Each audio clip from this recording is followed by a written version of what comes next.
Vijayawada west seat టీడీపీలో కలకలం రేపుతోంది. తన కుమార్తెకు సీటు దక్కిందని జలీల్ ఖాన్ ప్రకటించడంపై నేతలు మండిపడుతున్నారు. సమష్టి కృషితోనే గెలుపు సాధ్యమవుతుందని వారు గుర్తు చేస్తున్నారు. జలీల్ ఖాన్ పై అధిష్టానానికి ఫిర్యాదు చేశామంటున్న నాగుల్ మీరాతో మా ప్రతినిధి శ్రీకాంత్ ఫేస్ టు ఫేస్. ఏపీలో టీడీపీ నేతలు వ్యక్తిగతంగా చేస్తున్న ప్రకటనలు పార్టీ అధిష్టానానికి అయితే తలనొప్పులే తెచ్చిపెడుతుంది. నిన్న పొత్తుల విషయంలో టీజీ వెంకటేష్ చేసిన ప్రకటన కానీ, మొన్న ఎమ్మెల్యే జలీల్ ఖాన్ సీటు తనకే కేటాయించారని చేసిన ప్రకటనకు సంబంధించి కానీ పార్టీ అధిష్టానానికి అయితే తలనొప్పులు చేస్తున్నాయి. పశ్చిమ తెలుగుదేశం పార్టీ తెలుగు తమ్ములందరూ కూడా అధిష్టానానికి ఫిర్యాదు చేసిన పరిస్థితి అయితే ఉంది. మనతో మాట్లాడారు దీనికి సంబంధించి AP police housing board chairman Nagul Meera ఉన్నారు. సార్, ఏం చెప్తారంటే ఆయన చేసిన ప్రకటనని ఏ విధంగా అభ్యంతరం వ్యక్తం చేస్తారు? తెలుగుదేశం పార్టీ సిద్ధాంతం, తెలుగుదేశం పార్టీ అధికారికంగా చంద్రబాబు గారి నేతృత్వంలో ప్రకటన రావటం అనేది ఇప్పటి వరకు నేను చేరిన 20 సంవత్సరాల తెలుగుదేశం పార్టీలో జరుగుతున్నటువంటి పరిణామం. నిన్న జలీల్ ఖాన్ గారు చంద్రబాబు గారిని కలవచ్చు, అదేం తప్పేం కాదు. చంద్రబాబు గారు ఏం మాట్లాడారో తెలియనటువంటి అంశం. తనకు తాను బయటకు వచ్చి మా అమ్మాయికి ఎమ్మెల్యే సీట్ ఇచ్చేశారని చెప్పుకోవటం అనేది సరైనటువంటి విధానం కాదనేది నా వాదన.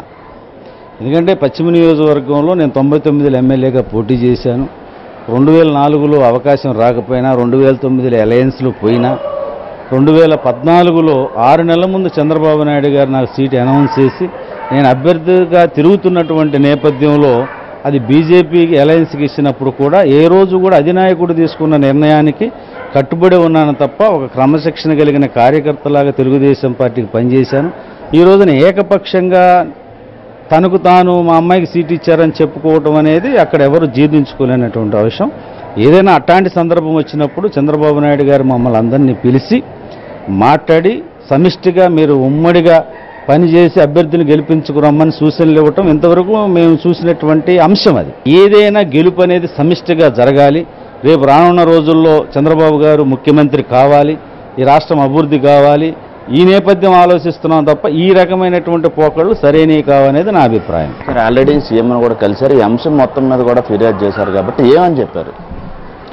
ఇది సరైన పద్ధతి కాదు. ఇది చంద్రబాబు నాయుడు గారు ఒకవేళ వారికి ఏం చెప్పారో తెలియదు.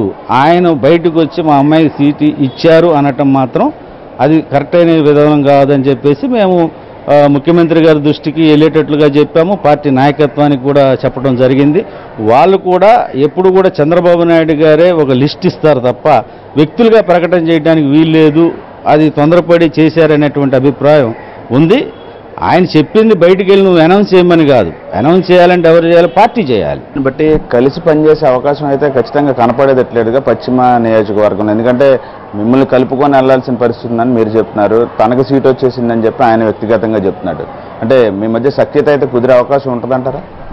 తెలుగుదేశం పార్టీలో చంద్రబాబు నాయుడు గారు ఆదేశాల మేరకు పనిచేస్తాం కానీ నా ఆదేశాల మేరకు జలీల్ ఖాన్ ఆదేశాల మేరకు నేను చేసేటువంటి పద్ధతి ఉండదు. ఇక్కడ జలీల్ ఖాన్ చేసిన ప్రకటన ఖచ్చితంగా తొందరపాటు నిర్ణయం. అందరినీ సమిష్టిగా కలుపుకోలుగా తీసుకొని ముందుకెళ్లకుండా అలా వ్యక్తిగతంగా ప్రకటనలు చేయడం ద్వారా కేడర్ మొత్తం కూడా డైలమాలోకి వెళ్ళే పరిస్థితి కూడా ఉంటుంది. కాబట్టి మొత్తం వ్యవహారం మీద చంద్రబాబు స్పందిస్తారని వేచి చూస్తున్నామని చెప్పి నాగుల్ మీరా చెప్తున్నారు.